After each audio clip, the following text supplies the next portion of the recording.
Привет! В последнее время рынок беспроводных наушников развивается очень стремительно, а количество новых интересных моделей в ТВС-сегменте растет в геометрической прогрессии. Какие только полезные и не очень функции производители не добавляют в свои модели, чтобы зацепить покупателя, на какие уловки только не идут.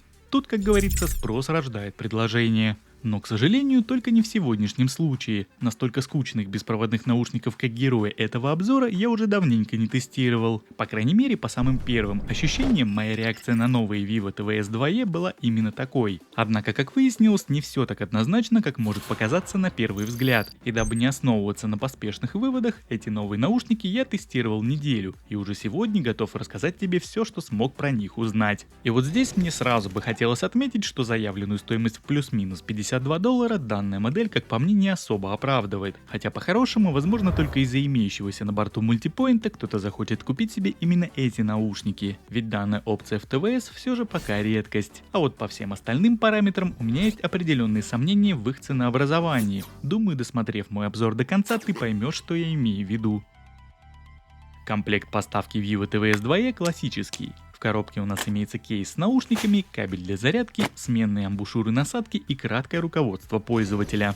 Я купил модель в белом глянцевом исполнении, но в продаже также имеется вариант в градиентном темно-синем. На передней стороне зарядного кейса расположили овальную физическую кнопку для активации и перезагрузки наушников, а аккуратно над ней поместили единственный статусный светодиод состояния. В нижний торец корпуса встроили разъем для зарядки с интерфейсом Type-C. В кейсе установлен аккумуляторный блок на 430 мАч, а в каждый наушник поместили по 45. Габаритные размеры кредла по длине, ширине и высоте составляют 60 на 24 и на 45 мм соответственно. Вес с наушниками внутри получается 42 грамма без 32. Петля крышки пластиковая без доводчика, ход крышки свободный без фиксации в верхнем положении. Кейс компактный, его края сильно скруглены и в руке он лежит удобно. Сами наушники полностью глянцевые и выполнены в форм-факторе затычек с короткой ножкой, звуководоовальный и прикрытый тканевой сеткой. Никаких светодиодов или светящихся лампочек на корпусах нет. Посадка в ушах удобная, по крайней мере в мои уши наушники сели как надо. Амбушюры из комплекта мне прекрасно подошли и их менять не пришлось. Как я уже сказал в самом начале, наушники максимально простые. Здесь нет датчиков автопаузы, а из управления функциями мультимедиа имеется всего один единственный жест в виде двойного касания, на который претендуют аж целых 4 функции.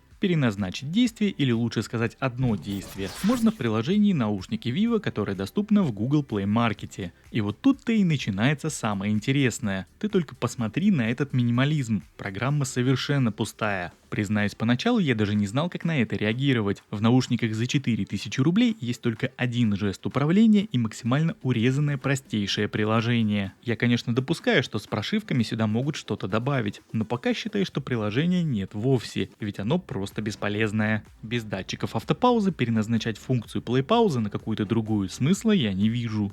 Так же как вариант, в теории могу предположить, что такой расклад обусловлен тем, что у меня не Vivo телефон. И вот если причина именно в этом, то я не вижу мотивации для покупки этих наушников к смартфонам других производителей. Ведь данная модель тогда не сможет раскрыть весь свой потенциал. К слову сказать, даже по звучанию в моем случае имеются определенные несостыковки. Дело все в том, что чего-то выдающегося я из этих наушников так и не услышал. И тут пойми меня правильно, само звучание здесь неплохое, я бы даже сказал очень хорошее, но какого-то эффекта вау оно не вызывает. Подобным обладает большое количество моделей из более дешевого сегмента. И вот насколько я понял из промо-материалов, производитель обещал 3 быстрых пресета эквалайзера, как это реализовано, к примеру, в Realme Buds Air второго поколения. Но в моем случае настройки по этой части в интерфейсе программы отсутствуют, так что пришлось довольствоваться тем, что есть. А по умолчанию звучание здесь сбалансированное и какое-то обычное. Бас, разумеется, есть в наличии, ведь это внутриканалки. Есть объем на средних и на границе с низкими. Верхушки не выбирают и не высверливают мозг. И в целом все звучит ровно, гармонично, с легким таким провалом в середине. Частотной каши ни в одном из жанров я не ощущал даже на максималках. Но на самом деле максимальная громкость Vivo TVS 2E практически не имеет запаса.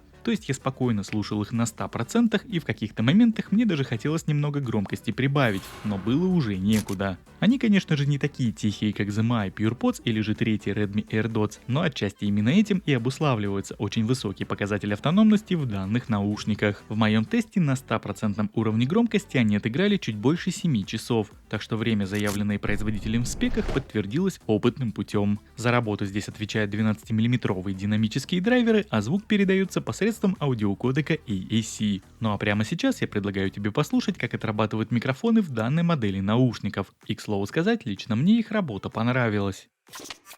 Проверяем работу микрофонов в наушниках Vivo TVS 2E. Вот таким образом они звучат в закрытой машине. Я сейчас по традиции открываю оба окна. Мне с двух сторон сюда задувает ветер, собственно, порывами такими. Ну и ты можешь услышать, как отрабатывают в этих наушниках шумодавы при таком сценарии использования. Ну а теперь традиционный второй тест с печкой. Несмотря на то, что за бортом у нас где-то около 34 градусов мне показывает здесь в машине, я выкручиваю ее на максимум, она уже потихонечку набирает обороты. Вот так вот сейчас вот у меня сильно шум в салоне. Я тебе вставил вот этот кусочек, чтобы ты послушал, в каких условиях я записываю свой тест. И вот так вот тебя будет слышать собеседник, если ты будешь использовать эти наушники при разговоре вот при таком вот шуме. Но вот так отрабатывают микрофоны в наушниках Vivo TVS 2E на тихой спокойной улочке. Ветра сегодня не так много, машин здесь практически нет. Вот одна какая-то проезжает мимо, если ее слышно, то вот так вот ее будет слышно. Но в принципе можно примерно понять, как тебя будет слышать собеседник при таком вот сценарии использования, если ты будешь с ним разговаривать на улице.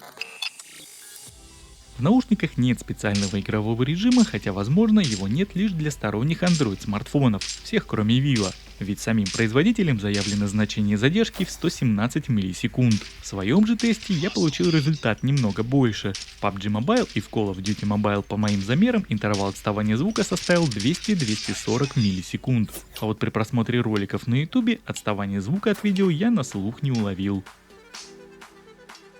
Как я уже упомянул в самом начале, наушники могут быть одновременно подключены сразу к двум устройствам, причем для переключения между ними нет никакой необходимости что-то дополнительно зажимать, как это было в тех же Feel CC Pro. К примеру, если ты смотришь что-то на ноутбуке и тебе в этот момент позвонили, то ты сможешь просто поговорить по телефону с наушников, а затем продолжить просмотр с ноутбука дальше. Получается такое бесшовное переключение. Я проверил, все работает отлично. Что же до стабильности связи, то по этой части наушники прекрасно себя проявили. Никаких обрывов, отвалов и помех за время эксплуатации я не ловил. Подключение к смартфону происходит по открытию крышки кейса, а за связь отвечает современный Bluetooth модуль версии 5.2. Наушниками можно пользоваться как вместе, так и по отдельности, если один из них оставить на зарядке в кейсе.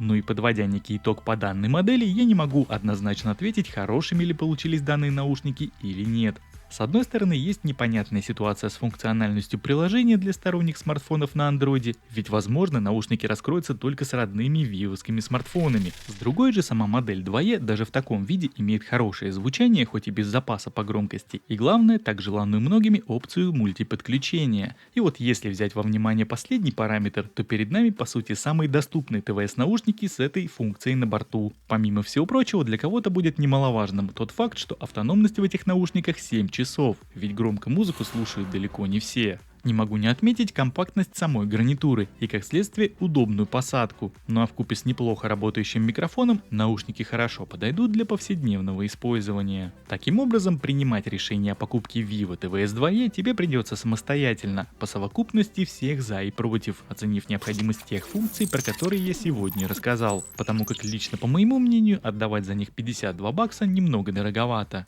Спасибо тебе за просмотр, отдельно буду благодарен за лайк и комментарий, и увидимся с тобой уже в следующих моих видео.